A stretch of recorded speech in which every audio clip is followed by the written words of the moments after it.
Did you know that getting back onto a paddleboard is one of the hardest things for a beginner paddler to do?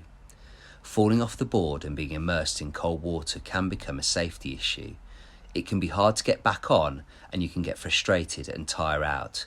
This can also be a safety issue. In this video, we're going to show you some of the potential issues that you may have when getting back onto a paddleboard.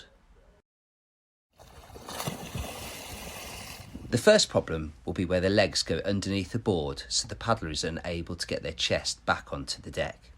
Next, the board may flap around as it's too light or too narrow. The board can also flip over and onto the paddler. Wearing a buoyancy aid is good as it aids flotation, but sometimes the buoyancy aid can get stuck on the rail and prevent the paddler from getting back on. When wearing a waist belt, if it's attached in the wrong position, it can slide down the body and get caught underneath the buoyancy aid.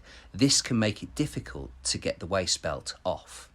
We're now going to show you some of the methods of getting back on the board properly. First of all, approach the board with the legs out behind you. Use your legs as a propulsion method to get your chest back onto the board. Reach over to the far side rail at a 30-degree angle. Hook the inside knee onto the near side rail and then swing the legs around and onto the back of the board.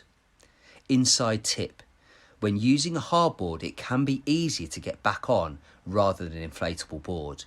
This is because the board is heavier and it won't flap around so much. So make sure you practice getting back on your board. Practice it enough so you can get back on with ease.